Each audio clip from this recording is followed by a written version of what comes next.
यस्य स्वयं स्वभावाप्तिरभावे कृत्स्न कर्मणा तस्मै संज्ञानरूपाय नमोस्तु परमात्मने। जिस आत्मा को समस्त कर्मों का अभाव हो जाने पर अपने पुरुषार्थ के बल पर शुद्ध स्वभाव की प्राप्ति हुई है, उस अनंत ज्ञान स्वरूप परमात्मा को मेरा नमस्कार हो। ऐसा पूज्यपाद स्वामी इष्टोपदेश का मंगलाचरण करते हुए कहते हैं। पिछली कारिका में यह पढ़ा था कि मोह के द्वारा जिनका ज्ञान ढक जाता है वे अज्ञानी होते हैं, अन्य को अपना मानते हैं, स्वभाव को नहीं जानते। अज्ञानी की मान्यता कैसी होती है, ये आचार्य पूज्यपाद स्वामी स्वयं कारिका नंबर 8 में बता रहे हैं। वपुर्गृहं धनं दारा पुत्रा मित्राणि शत्रुवः सर्वथान्य स्वभावानि मूढस्वानि प्रपद्यते। वपुर्गृहं धनं दारा पुत्रा मित्राणि शत्रुवः सर्वथान्य स्वभावानि मूढस्वानि प्रपद्यते। वपु शरीर, गृहम घर, धनम धन, दारा स्त्रियां, पुत्रा पुत्र, मित्राणी मित्र और शत्रुवः शत्रु, सर्वथा सब तरह से अन्य, अपने आत्मा से अन्य स्वभाव वाले हैं, किंतु मूढ़ मोही प्राणी इन सभी को अपनी आत्मा समझता है। शरीर, घर, धन, स्त्रियां, मित्र और शत्रु सब तरह से अपनी आत्मा से अन्य स्वभाव वाले हैं, किंतु मोही प्राणी इन सभी को आत्मा समझता है। अब इस कारिका का पद अनुवाद देखते हैं।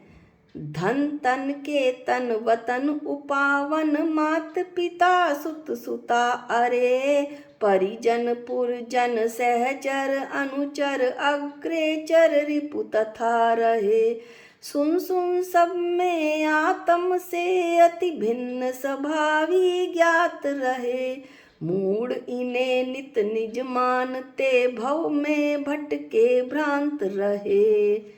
अब इस कारिका की एक पिक देख लेते हैं ताकि आपको अच्छे से समझ में आ जाए।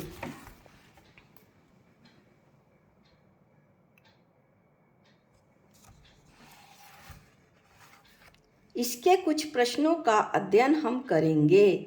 इस श्लोक का सार क्या है? शरीर,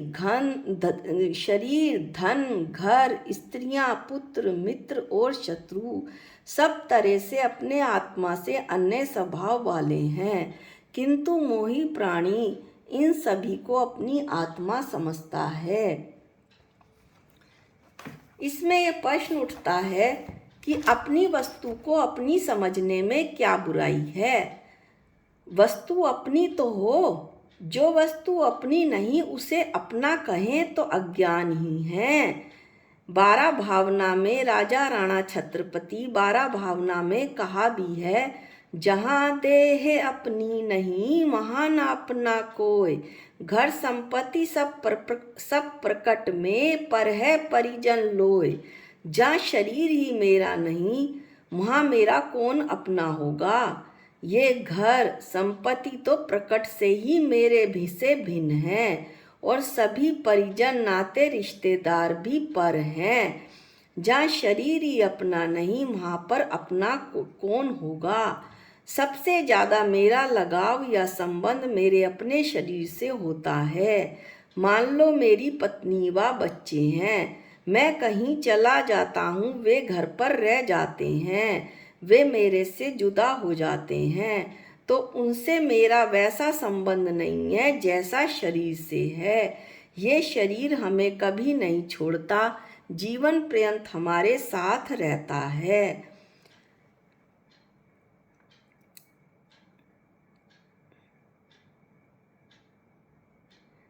ये हमारा अज्ञान है कि हम शरीर घर संपदा को अपना मानते हैं।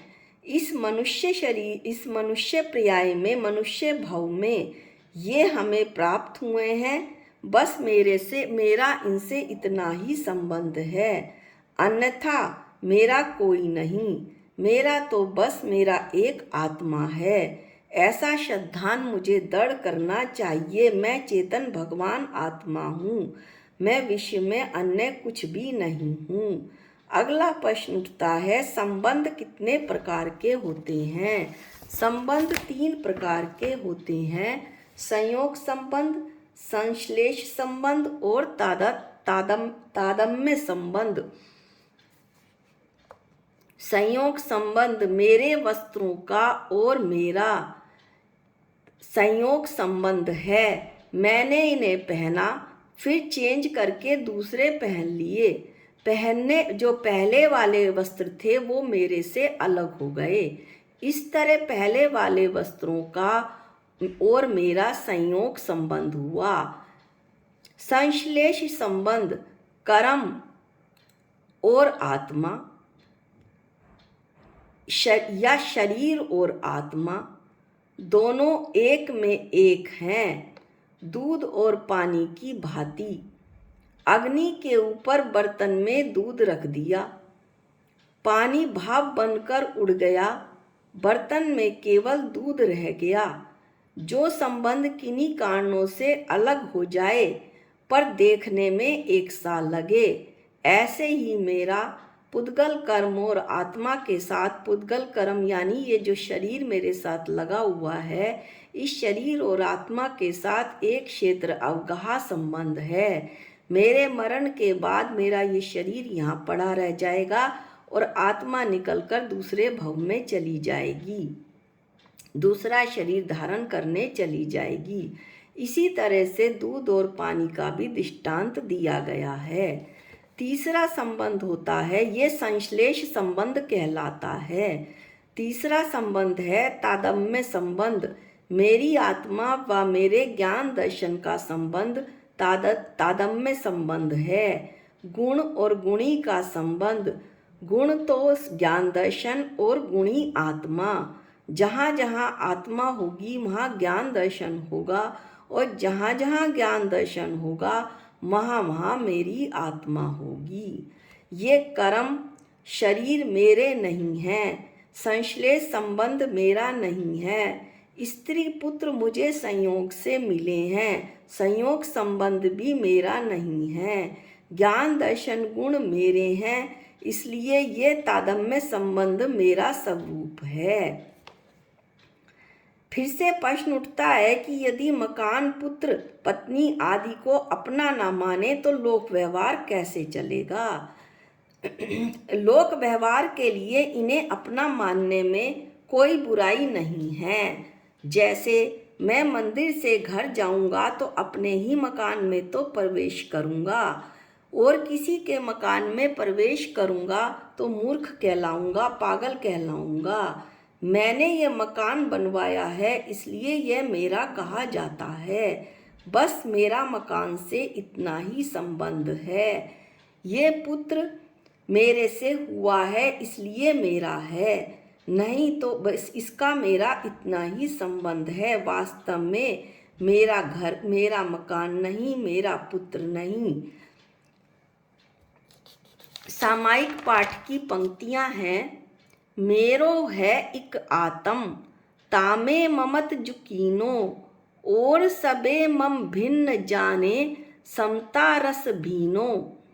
मात पिता सुत बंधु मित्र तय, मात पिता सुत बंधु मित्र तिये, आदि सबे यह मोते न्यारे जानी जतारत रूप गयो अब। मेरी तो एक मेरी आत्मा है, उससे ही ममत्व करूं, और सब तो मेरे लिए भिन्न है, और ऐसा जानकर भेद ज्ञान करके समता रस का पान करूं। मात पिता सुत बंधु, माता पिता पुत्र बंधु भाई मित्र और स्त्री, ये तो सब जो मेरे से न्यारे हैं, प्रकट में ही न्यारे हैं। मैं अलग और वे अलग। ऐसा अपना वास्तविक स्वरूप जानकर उसे मैं अब ग्रहण करूं। ये पुत्र मकान मैं अपना मानता हूँ, पर ये मेरे नहीं। मेरे होते तो हमेशा मेरे साथ रहते। जो परभव दूसरे भव में भी मेरे साथ जाए वो मेरा है। मेरे साथ तो मेरी आत्मा ही परभव में जाएगी, इसलिए वो मेरी है। इन सब चीज़ों से ममता कैसे छूटे? यदि हम वस्तु के वास्तविक स्वरूप को समझ जाएं, जान जाएं, तो ममता अपने आप छूट जाएगी। एक दृष्टांत है कहानी के रूप में कि एक राजा था जिसका एक लड़का था। वो हमेशा उसी के पास सोता था, उसी के पास खाता था और उसी के पास हमेशा रहता था। वो लड़का 22 साल का हुआ तो उसका देहांत हो गया। अब राजा बहुत दुखी रहने लगा, ये सोच सोच कर कि वो मेरा बेटा मेरे बिना कैसे रहता होगा। एक बार नारद वहाँ घूमते हुए आए और उन्होंने राजा की बेचैनी का कारण पूछा। राजा ने कहा, मैं बहुत दुखी हूँ। वो बेटा मेरे साथ हमेशा रहता था, मेरे बिना कैसे रहता होगा, रोता होगा। नारद ने ध्यान लगाया तो देखा वो स्वर्ग में है। वहाँ पर वे राजन को लेके पहुँचे और उस भवन का द्वार खुलवाया। बेटा बाहर आया और बोला, बेटा बाहर आया तो नारद जी ने बेटे से कहा कि देखो, तुमसे तुम्हारे पिताजी मिलने आए हैं, ये तुम्हारे बिना बहुत व्याकुल हैं। अब बेटा कहता है, मैं किस किस पिता को याद करूं? मेरे तो हर भव में पिता हुए हैं। मेरे तो अवधि ज्ञान में मुझे हजारों पिता दिखते हैं। मैं तो किसी पिता को नहीं जानता। राजा की आंख खुल गई। जिसे मैं अपना मान रहा था, बेटा बेटा कर रहा था, वो तो मेरी भूल थी। मेरे भी तो ऐसे हर भव में अनेकों संबंध बने होंगे। वास्तव में तो मेरी आत्मा का मेरी जो आत्मा है उसका मेरी आत्मा ही है और कुछ नहीं। संसारिक कोई भी वस्तु ना तो मेरी थी, ना है, ना होगी। इस तरह से ऐसा हम हमेशा दृढ़ सिद्धांत करें कि मैं तो एक चेतन द्रव्य हूँ और यही मेरा है, इसके अलावा अन्य कुछ नहीं। इसके साथ आज का अध्ययन हम समाप्त करते हैं। अगली कारिका नंबर 9 अगले वीडियो में पढ़ेंगे। जा वाणी के ज्ञान से सूझे लोकालोक, जो वाणी मस्तक नमो सदा दे तुहूँ धोख। हे जिन वाणी भारती तो है जपूं दिन रैन, जो तेरी शरणागते वो पावे सुख चैन। सबको जय जिनेंद्र।